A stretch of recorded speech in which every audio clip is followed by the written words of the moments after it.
नमस्कार, मी मृणाली पिळणकर. तुम्ही पाहत आहात LS मराठी.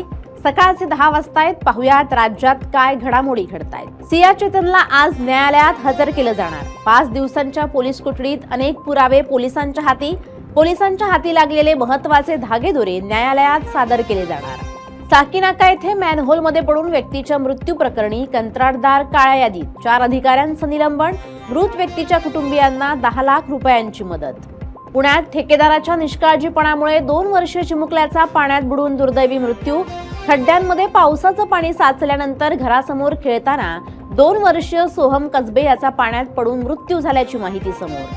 पुणे जिल्ह्यातील 500हून अधिक प्रकल्पग्रस्त शेतकऱ्यांना दिलासा. भिगा आसखडे, नीरा देवघर, पुणे मुंबई महामार्ग, टेमघर या प्रकल्पातील शेतकऱ्यांचा समावेश. 6 महिन्यात भरपाई वाढीचे दावे निकाली काढण्याचे उच्च न्यायालयाचे आदेश. राज्यातील महिलांना शेतकरी दर्जा देणारं महाराष्ट्र महिला शेतकरी सक्षमीकरण विधेयक गुरुवारी विधानसभेत एकमतानं मंजूर. शेतीच नव्हे तर पशुपालन, मत्स्यपालन, कुक्कुटपालन तसंच इतर शेती संलग्न व्यवसायात असलेल्या महिलांना शेतकरी दर्जा मिळणार. महिलेच्या नावावर सातबारा नसला तरी त्यांना शेतकरी प्रमाणपत्र दिलं जाणार. राष्ट्रीय ई-गव्हर्नन्स पुरस्कारानं पुणे महापालिकेचा गौरव. डिजिटल प्रशासन आणि नागरिक केंद्रित सेवांमध्ये उल्लेखनीय कामगिरी केल्याबद्दल पुणे महापालिकेला राष्ट्रीय स्तरावरील रौप्य पुरस्कार. परभणी शहरात खंडोबा बाजार परिसरात पोलिसांची कारवाई. नशेसाठी वापरण्यात येणाऱ्या द्रव्याचा साठा जप्त. कारवाईत एकूण 2,30,808 रुपयांचा मुद्देमाल जप्त.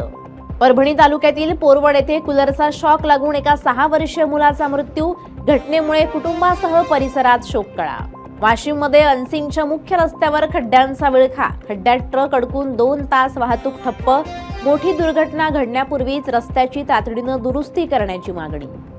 भिवंडीतील सरवली ग्रामपंचायत हद्दीतील प्रथमेश कॉम्प्लेक्समध्ये पावसाचं पाणी साचलं. पाण्यातून मार्ग काढण्यासाठी नागरिकांची कसरत. कॉम्प्लेक्स व्यवस्थापकाकडून कानाडोळा होत असल्याची तक्रार. या होत्या आताच्या घडीच्या काही महत्त्वाच्या बातम्या. अशाच महत्त्वाच्या बातम्यांसाठी तुम्ही पाहत रहा LS मराठी.